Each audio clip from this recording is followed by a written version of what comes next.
বিসিবির শীর্ষ হর্তাকর্তাদের মধ্যে কোনো একজনের নামে বিশাল অভিযোগ। দুইটা অভিযোগের প্রথমটা হচ্ছে তিনি নারায়ণগঞ্জের কোনো এক জায়গায় মদের ব্যবসার সাথে জড়িত। দ্বিতীয় অভিযোগ, সিলেটের ম্যাচ শেষে মদ্যপান অবস্থায় বিমানে ক্রু মেম্বারের সাথে বাজে আচরণ করেছে ওই শীর্ষ পর্যায়ের কর্তার কোনো এক বন্ধু। এখন প্রশ্ন হচ্ছে, সেই হর্তাকর্তাটা কে?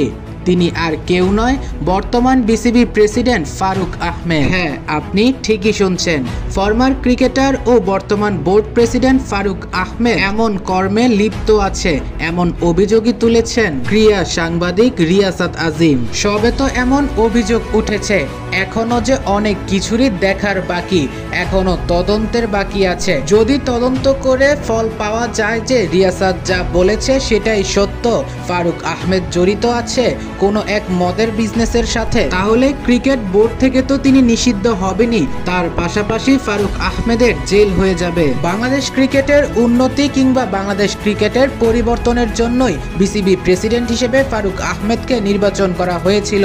ফারুক আহমেদের প্রতি সবারই বিশ্বাস ছিল, কিন্তু ফারুক আহমেদের বিরুদ্ধে এমন একটা অভিযোগ সত্যি অবিশ্বাস্য। এবার দেখার বিষয় তার বিরুদ্ধে যে অভিযোগ এসেছে সেটা সত্যি কিনা। যদি সত্যি হয়ে থাকে তাহলে তো ফারুক আহমেদের কপালে আছে বিশাল দুঃখ। শুধু এই একটা নয়, বিপিএল নিয়েও তিনি অনেক কিছু কাটাছেঁড়া করেছেন, সেগুলো অবশ্য পরের ভিডিওগুলোতে তুলে ধরবো।